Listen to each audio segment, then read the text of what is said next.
सरस्वती शिक्षा समिति पाली द्वारा संचालित ऑनलाइन क्लास में सभी भाई बहनों का स्वागत और अभिनंदन।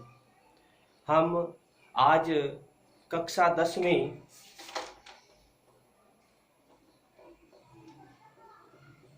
सामाजिक विज्ञान का भाग 3 का वीडियो बना रहे हैं। ये हमारे सामने आज तीसरा वीडियो है अध्याय 1 का, जिसमें अध्याय 1 जिसका तीसरा वीडियो है। और इस 2021 के सिलेबस के अनुसार ये हमारा अंतिम बिंदु है, जिसके बारे में हमको पढ़ना है वर्धन वंश के बारे में। वर्धन वंश, इसी का दूसरा नाम है पुष्यभूति वंश। पुष्यभूति वंश, ये दोनों का एक ही मतलब है, चाहे वर्धन वंश कह दो चाहे पुष्यभूति वंश कह दो। अब हम सबसे पहले इसके संस्थापक की बात करेंगे। तो पुष्यभूति पहला शासक हुआ जो इसका संस्थापक था, और इसकी स्थापना 6ठी शताब्दी ईसा पूर्व में हुई। 6ठी शताब्दी। एक प्रश्न ये याद रखना। दूसरा जो प्रश्न है जस्ट इसके बाद, वो बनता है इसके प्रमुख शासक। शासकों को लेकर अगर हम बात करें तो इस वंश में 3 प्रमुख शासक हुए। पहला शासक जो था प्रभाकर था वर्धन। दूसरा इसमें जो शासक हुआ वो था राज्यवर्धन, और तीसरा शासक इसमें हुआ हर्षवर्धन। जैसा कि हमें पता है प्रभाकर वर्धन का राज्य शासन रहा, और उसके बाद में इसकी मृत्यु के बाद जो अगला राजा बना वो राज्यवर्धन बना। और राज्यवर्धन की जो है अकाल मृत्यु हो गई, अर्थात इसको बंगाल का एक शासक था जिसका नाम था शशांक। इसने राज्यवर्धन की हत्या कर दी थी। एक बात ये याद रखनी। इसके बाद जो नया शासक बना वो हर्षवर्धन बना। ये सारे के सारे शासक जो थे ये हमारे दिल्ली के सीमावर्ती जो क्षेत्र है आसपास, वहां पर इनका राज्य शासन था। ठीक है, इनकी जो राजधानी थी वह राजधानी याद रखनी है कनौज।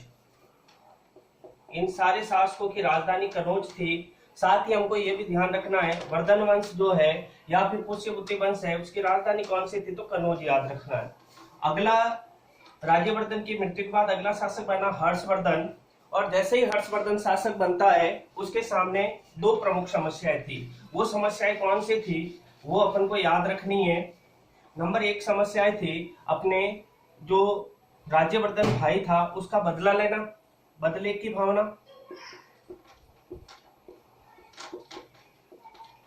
और दूसरी समस्या जो है वो थी हर्ष की जो एक बहन थी जिसका नाम था राजश्री। राजश्री ये हर्ष की बहन थी, इसका पता लगाना। तो पहला कार्य तो उसने अपनी बहन को खोजा, और खोजने के बाद इसका जो है अपनी शक्ति के विस्तार के लिए, अपनी शक्ति के लिए इसने एक बहुत बड़े परिवार में शक्तिशाली शासक से इसका विवाह संबंध करवाया, और उसी के साथ जिसके साथ इसका विवाह हुआ उसका नाम था भास्कर वर्मन। भास्कर वर्मन, ये राजश्री से इसका विवाह हुआ। साथ ही साथ हर्ष ने इसको एक बहुत बड़ी सेना, विशाल शक्ति के रूप में भी स्थापित की। अगली अगर अपन इसके बाद में बात करें तो वो था बदला लेना, और बदला जो है अपने भाई जो राज्यवर्धन था उसकी हत्या जिसने की थी उससे बदला लेना था। अब हम आगे की बात करें तो इसका तीसरा प्रमुख जो शासक हुआ उसके बारे में कुछ महत्वपूर्ण बातें याद रखनी है, और वो बातें क्या क्या हैं हमें याद रखनी है। नंबर 1 बात, एक तो वो कवियों का आश्रयदाता था, कवियों का आश्रयदाता। ठीक है, इसके दरबार में एक प्रमुख कवि था। ठीक है, उस कवि की अक्सर पुस्तकें पूछी जाती है। ठीक है। और उसकी जो पुस्तक है कादम्बरी और हर्ष चरित्र, ये दोनों पुस्तकें याद रखनी है, कादम्बरी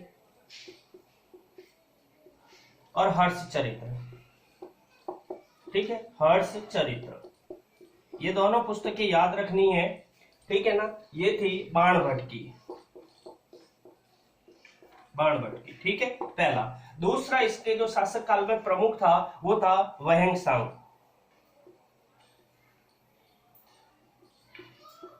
ये चीनी यात्री था जो हर्ष के समय में आया था। दो बातें, यानी कि एक तो कादम्बरी हर्ष चरित्र पुस्तक का नाम और एक जो है वहेंगसांग की घटना हमको याद रखनी है। आगे हम बात करते हैं हर्ष की पुस्तकें। कई बार पूछ सकता है हर्ष की कृतियों के नाम बताइए, पुस्तकों के नाम बताइए, तो हर्ष की कृतियां, हर्ष की रचना। अब इस हर्ष की रचना में पहली जो रचना थी वो थी नागानंद, दूसरा रत्नावली, तीसरी प्रियदर्शिका, ये तीनों पुस्तकें जो थी ये हर्ष की थी। कई बार ये पूछता है, इसके बारे में याद रखना। और अंतिम जो बात हर्ष के बारे में याद रखनी है वो रखनी है, इस हर्ष का जो शासन था वो 607 से लगा करके 640 ईस्वी तक था, यानी हर्ष का शासन 607 से 640 तक, अर्थात हम ये कह सकते हैं 40 वर्ष तक हर्ष ने शासन किया, ठीक है। अब हर्ष की एक महत्वपूर्ण बात थी और वो थी कि हर 5 साल में वो गंगा और यमुना नदियों के संगमों पर, यानी कि प्रयाग में वो एक धर्म सम्मेलन करता और उस धर्म सम्मेलन में सारी की सारी जो शक्ति है, अपनी धन दौलत संपदा जो भी जीता हुआ सामान था वो सारा का सारा दान करता था। कुछ सूत्रों के अनुसार ये भी बताया जाता है। इसी प्रकार से ये, हालांकि चैप्टर बिल्कुल छोटा और शॉर्ट है, लेकिन फिर भी इसमें 2-3 प्रश्न बनने की संभावना बनती है और वो लघु प्रश्न बनने की संभावना बनती है। जैसे हर्ष की पुस्तकें पूछ सकता है, वहेंगसांग चीनी यात्री किसके शासनकाल में आया, हर्ष का शासन कब कब था, या हर्ष का जो प्रमुख शत्रु था शशांक, उसका नाम बताना, वो कहाँ का था, बंगाल का शासक था। या फिर अपन इसके बारे में जो पढ़ा है, जो इसका शासन कहाँ पर था, कनौज में था, ठीक है। या फिर वर्धन वंश या पुष्यभूति वंश की स्थापना करने वाला पुष्यभूति वंश था। इस प्रकार के ये कुछ छोटे छोटे प्रश्न हैं जो इसमें आने के लिए हैं। और एक बात अपन को याद रखनी है, इस अध्याय में हमने अब तक कुल 3 वीडियो बनाए और उन तीनों वीडियो में हमने 3 वंशों के बारे में चर्चा की थी।